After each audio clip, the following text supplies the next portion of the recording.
Assalamualaikum, salam Malaysia Madani. Bersama saya Muhammad Syarif Semawang dalam berita pagi Sabah, edisi Isnin 28 Ogos. Kerjasama berterusan antara pihak kerajaan dan badan bukan kerajaan NGO penting dalam memberi penjelasan mengenai gagasan Malaysia Madani dan konsep Sabah Maju Jaya SMJ. Ini termasuk peranan Pertubuhan Islam seluruh Sabah Usia yang secara tidak langsung membantu kerajaan memelihara keharmonian dan meningkatkan kesejahteraan rakyat Sabah. Ketua Menteri Datuk Seri Parlimen Haji Nur berkata gagasan Malaysia Madani dan Pelan SMJ menjurus kepada matlamat untuk mencipta kemakmuran dan kesejahteraan demi manfaat rakyat.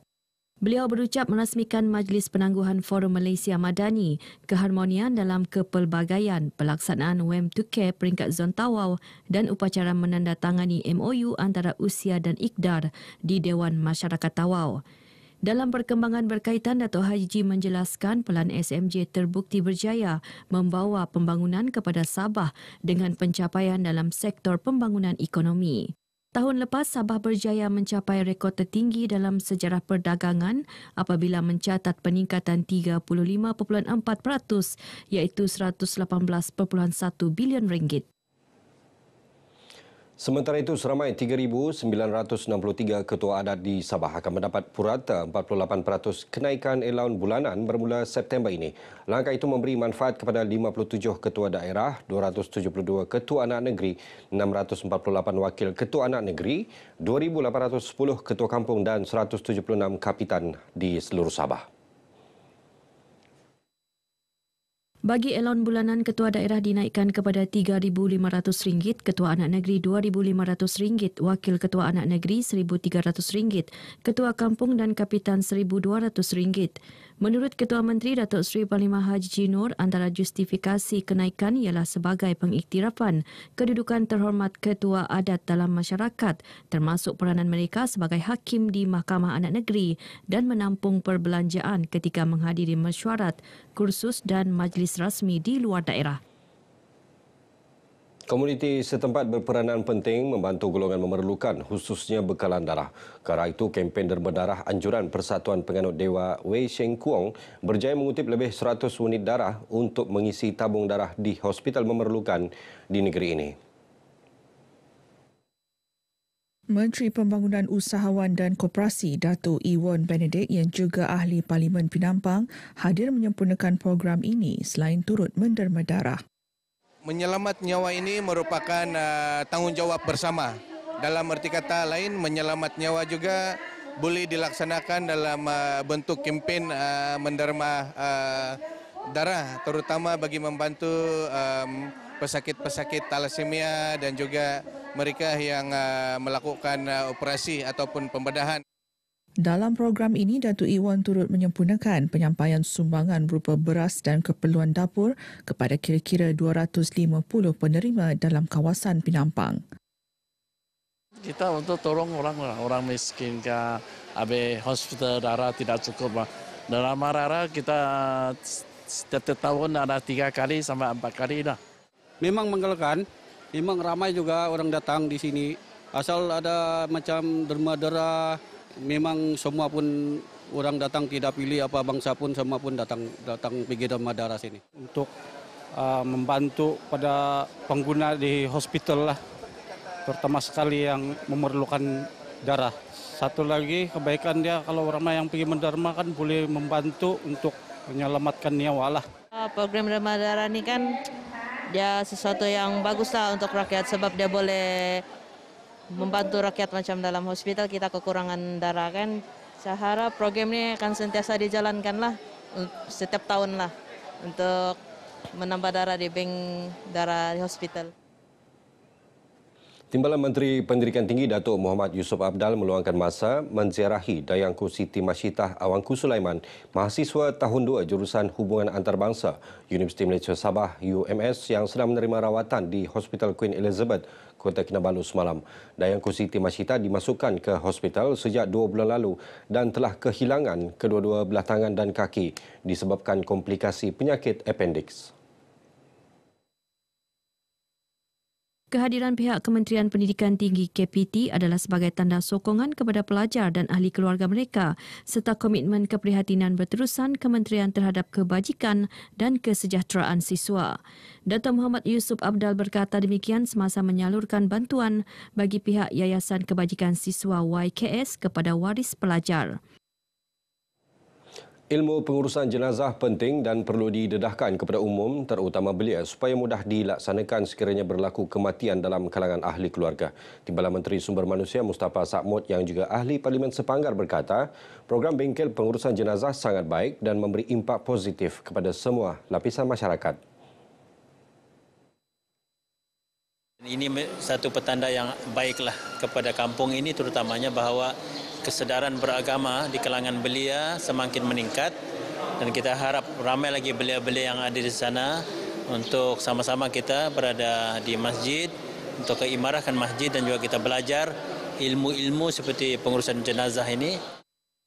Mustafa ditemui RTM selepas merasmikan penutupan bengkel pengurusan jenazah di Masjid An-Nur Kampung Rampayan, Kota Kinabalu. Ini amat baik bagi khususnya pada generasi muda, yang bagaimana yang berhormat katakan tadi, kerana penglibatan belia-belia ini tahun ini nampak baik sedikit daripada berbanding dengan yang sudah kami anjurkan.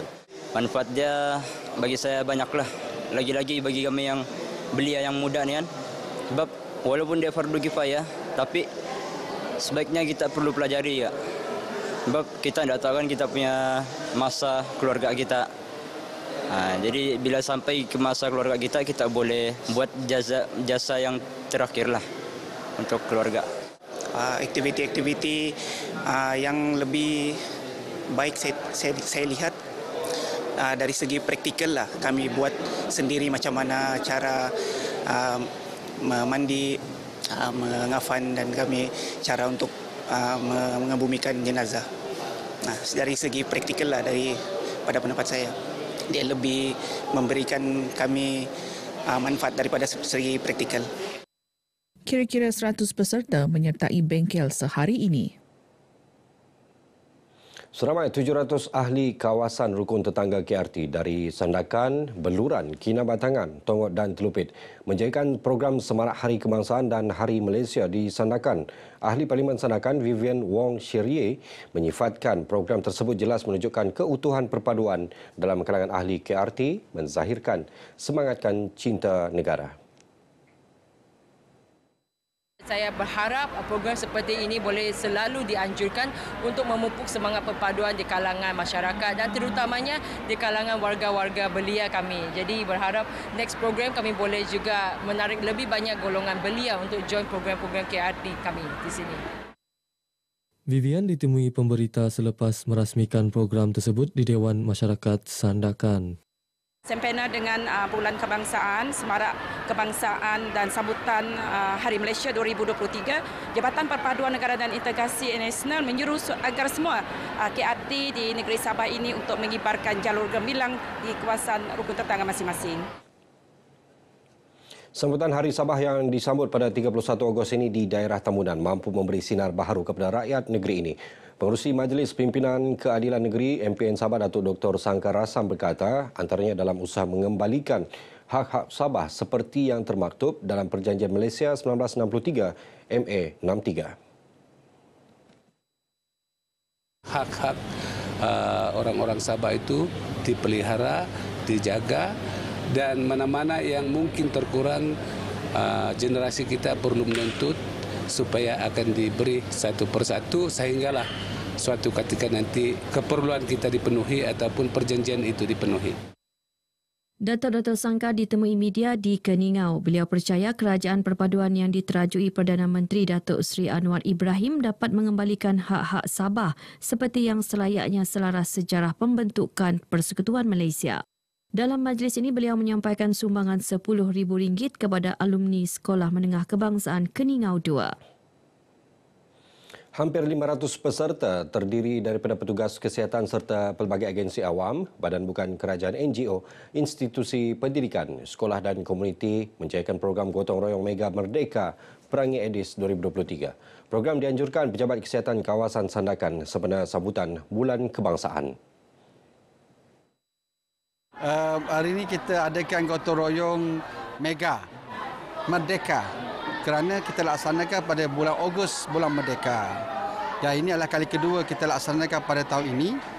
Bukan Sandakan sahaja, seluruh daerah di seluruh Malaysia yang buat. Memilih Kampung Tinosa 2 kerana kampung inilah merupakan suatu lokaliti yang menjadi perhatian khusus kita untuk kita memberi pendidikan kepada komuniti supaya sentiasa mengamalkan aktiviti gotong royong bagi kita menghapuskan tempat-tempat pembiakan Aedes. Pegawai Kesihatan Pejabat Kesihatan Kawasan Sandakan Dr. Johari Awang Besar ditemui media dalam program berkenaan di Kampung Tinusa 2, Batu Tujuh, Sandakan. Terima kasih kepada Jabatan Kesihatan Negeri Daerah Sandakan yang bekerja keras untuk memastikan kesihatan di kawasan Sandakan inilah. Dan juga terima kasih kepada masyarakat kampung atas sokongan kepada pihak kesihatan. Amat baik program seperti demikian, kemudian disokong, dibantu oleh pihak Jabatan Kesihatan. Ini satu perkembangan yang baiklah. Terima kasihlah kepada pihak KKM kerana sering mengadakan gotong royong di Kampung Tinusa 2 ini. Dan saya harap program seperti ini diteruskanlah dari masa ke semasa. Program Jelajah Fit Malaysia Peringkat Negeri Sabah mendapat sambutan menggalakkan di peringkat negeri ini dengan penyertaan lebih 7,000 orang. Program berlangsung selama 2 hari, berakhir semalam di Kompleks Sukan Kota Kinabalu. Menteri Belia dan Sukan Dato' Aaron Angin berkata penganjuran program merupakan langkah proaktif dalam proses transformasi ke arah mencapai hasrat menjadikan Malaysia sebagai sebuah negara bersukan atau sporting nation selaras visi Sukan Negara 2030. Kita mengharapkan masyarakat terus menyokong ini supaya dalam satu negara itu kita bersatu padu. Kita tidak mengira agama, kepercayaan politik dan jantina. Dan sama juga dengan kita punya kita tua kah, muda kah, tapi kita perlu setia kepada negara melalui sukan. Kita menghormati di antara satu dengan yang lain. Dato' Aaron ditemui selepas menyaksikan pelepasan peserta program ini yang disempurnakan Timbalan Ketua Menteri 3, Datuk Syahilmi Yahya mewakili Ketua Menteri, Datuk Seri Panglima Haji Nur. Pelbagai acara diadakan termasuk Fun Ride, Fun Run, Fun Walk and e-sport. Kemuncak penganjuran program Siri Jelajah Fit Malaysia Peringkat Kebangsaan bakal diadakan sempena sambutan Hari Sukan Negara HSN pada 14 Oktober depan. Paparan itu mengakhiri Berita Pagi Sabah. Menyusul selepas ini Berita Pagi Sarawak, Malaysia Madani, tekad perpaduan penuhi harapan. You are the motivation, RTM, especially for you. Kombinasi onsoi kapio, osonong kopio.